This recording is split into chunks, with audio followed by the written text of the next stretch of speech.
Congreso atrapado en tanque de miel. Otro títere castrista está atrapado. ¿Cómo están, amigos? Bienvenidos a Noticias Importantes. Esperamos sus opiniones en los comentarios.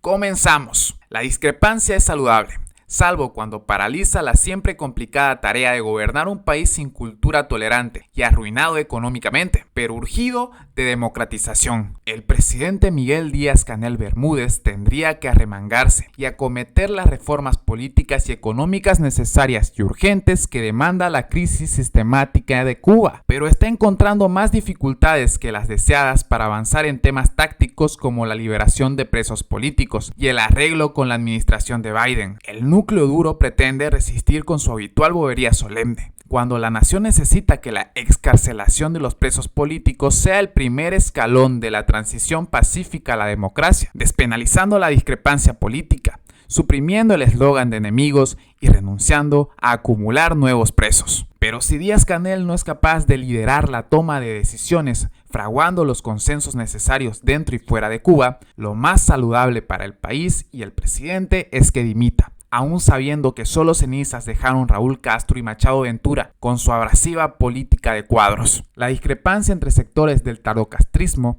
es más sano que el hiperliderazgo absoluto de Fidel Castro, salvo cuando paraliza la siempre complicada tarea de gobernar un país sin cultura tolerante y arruinado económicamente, repito, pero urgido de democratización. El aldabonazo popular del 11 de junio fue una oportunidad desperdiciada por Díaz-Canel para cambiar todo lo que deba ser cambiado, con sentido del momento histórico, pero tras titubeos iniciales por el diálogo, acabó entregándose de pies y manos a los dinosaurios, felices por su ventajismo económico, muy dañino para Cuba y el gobierno, deslegitimado además por el uso de la violencia contra el pueblo. La demora infinita en la toma de decisiones es un rasgo del tardocastrismo, como reveló el aplazamiento durante 10 años de la aplicación de unos lineamientos económicos que iban a ser la solución de casi todos los males, y confirma ahora el pa'lante y para atrás con la liberación de los presos políticos y el arreglo con la administración de Biden. La excesiva dependencia del tardocastrismo de Estados Unidos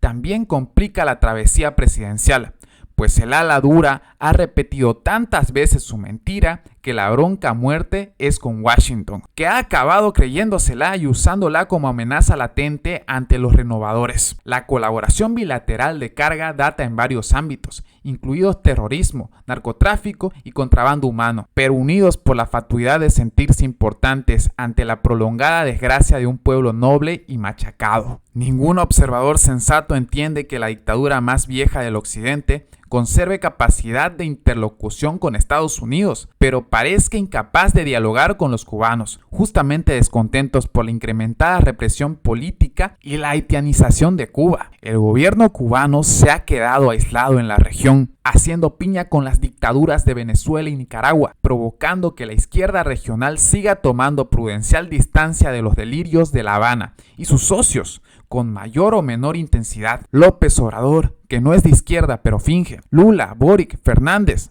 el Frente Amplio de Uruguay, Petro, han adoptado la postura europea de criticar a La Habana en privado y ser moderados en público, pero la paciencia política tiene un límite y Cuba no interesa como aliado ni como adversario. Desde hace años, solo es un juguete roto por la Guerra Fría. El tardocastrismo semeja a un cangrejo atrapado en un tanque de miel, donde todo parece dulzura, pero cada vez resulta más complicado moverse en cualquier dirección. Catastrófico. Siguiendo con las noticias, López Obrador lanza también un salvavidas migratorio a Díaz-Canel. El gobierno mexicano anuncia un programa especial de visados de reunificación familiar para Cuba. López Obrador lanza también un salvavidas migratorio a Díaz-Canel. México anunció un programa especial de visados de reunificación familiar para Cuba que iniciará el viernes de esta misma semana en su consulado en La Habana, ante la alta demanda de cubanos con parientes en México. La Secretaría de Relaciones Exteriores implementará un programa para atender a nacionales cubanos con urgencia de reunirse con sus familiares en México. El 17 de febrero se pondrán a disposición del público citas exclusivamente para el trámite de visa por reunificación, indicó el jueves la Cancillería.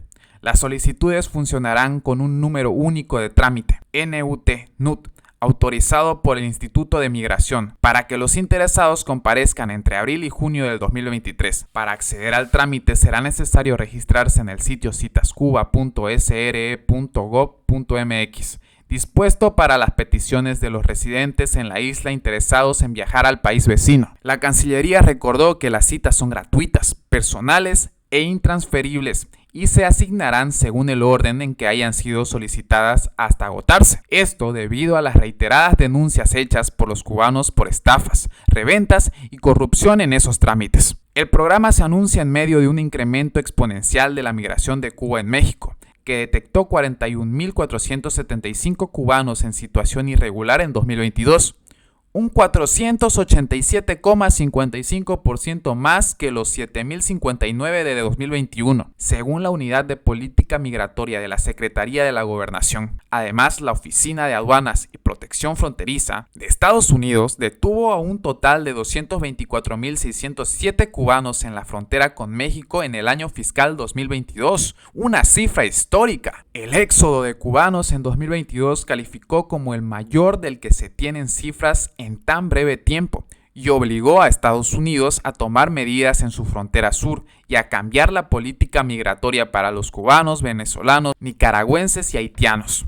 La Secretaría de Relaciones Exteriores, a través del Consulado de México en La Habana, continúa trabajando para mejorar la calidad y disponibilidad de los servicios consulares que prestan en Cuba. La medida se da a conocer menos de una semana después de que Andrés Manuel López Obrador, estrecho aliado de La Habana, volviera a recibir en su país a Miguel Díaz-Canel, a quien condecoró y con el que pactó liderar un movimiento internacional contra el embargo de Washington. Entre otras noticias, Díaz-Canel destituye a la ministra presidenta del Banco Central de Cuba. Marta Sabina Wilson deja el cargo al actual presidente de Casas de Cambio, CADE, un movimiento que ocurre en medio de deliberaciones tras el juicio contra el régimen en Londres por una deuda de 72 millones que reclama un fondo de inversiones. El Consejo de Estado, a propuesta del presidente de la República, previa aprobación del Buró Político del Comité Central del partido, acordó promover al cargo de ministro presidente del Banco Central de Cuba al compañero Joaquín Alonso Vázquez. Señala una nota publicada por la oficial de Agencia Cubana de Noticias ACN. Según el texto,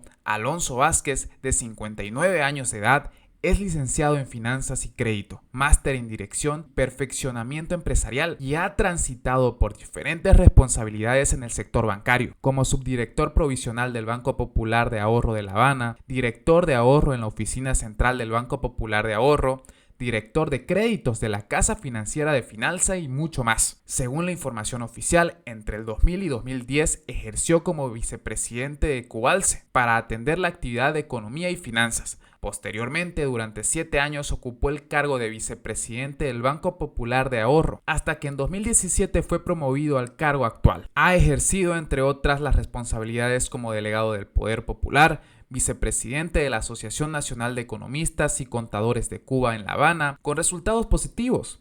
Durante su trayectoria recibió preparación de posgrado que lo habilita técnica y profesionalmente para ejercer este cargo. El régimen cubano está en estos momentos inmerso en resolver su batalla legal con el fondo CRF. Registrados en las Islas Caimán, La Habana se resiste a pagarle 72 millones de euros de deuda e intereses. El fondo está tratando de hacer cumplir reclamos en su propio nombre sobre 2 piezas de deuda cubana que datan de mediados de la década de 1980. El régimen cubano alega que CRF, el fondo, adquirió los préstamos ilegalmente porque no se cumplieron las condiciones legales específicas necesarias para su validez. También ha acusado a CRF de usar sobornos y lo ha calificado de fondo buitre. Esto es inconcebible. Y bien amigos, así vamos terminando las noticias importantes del día de hoy. Por favor, nos ayudarían mucho compartiendo las noticias, para así poder llegar a muchas más personas con la verdadera realidad de Cuba. Patria y vida, mis hermanos, nos vemos en el siguiente informe.